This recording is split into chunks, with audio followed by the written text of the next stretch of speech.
నమస్కారం NS news కి స్వాగతం. నా పేరు ఉషా. ముందుగా ముఖ్యాంశాలు. జగిత్యాల జిల్లా మెట్పల్లిలో ఈరోజు మున్సిపల్ కమిషనర్ టి మోహన్ ఆదేశాలతో ఇన్ఛార్జ్ శానిటరీ ఇన్స్పెక్టర్ గుర్రం రత్నాకర్ ఆధ్వర్యంలో మటన్ షాపులు, చికెన్ షాపులు, ఫిష్ షాపులపై దాడులు నిర్వహించారు. ప్లాస్టిక్ కవర్లు స్వాధీనం చేసుకోవడమైంది. కమిషనర్ గారు మాట్లాడుతూ అపరిశుభ్ర ప్రదేశంలో నాణ్యత ప్రమాణాలు పాటించకుండా అనారోగ్య స్థితిలో ఉన్న మేకలను, గొర్రెలను, కోళ్లను, ఫిష్లను కోసి అమ్మినచో మున్సిపల్ చట్ట ప్రకారం చర్యలు తీసుకోబడనని తెలియజేశారు. ప్రజలకు నాణ్యమైన మటన్, చికెన్, ఫిష్ అందించాలని కోరారు. మటన్, చికెన్, ఫిష్ యాజమానులు డిజిటల్ కాంటాను ఏర్పాటు చేసుకోవాలని తెలిపారు. ప్లాస్టిక్ కవర్లు వాడినచో జరిమానా విధించబడుతుందని తెలియజేశారు. జూట్ బ్యాగులు వాడాలని తెలిపారు. ప్రజలు కూడా ఇంటి వద్ద నుండి టిఫిన్ బాక్సులు తెచ్చుకోవాలని కోరారు.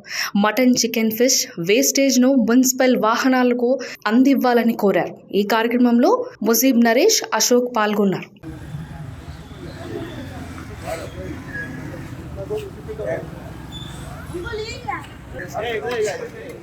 पढ़ने तो है भी कौन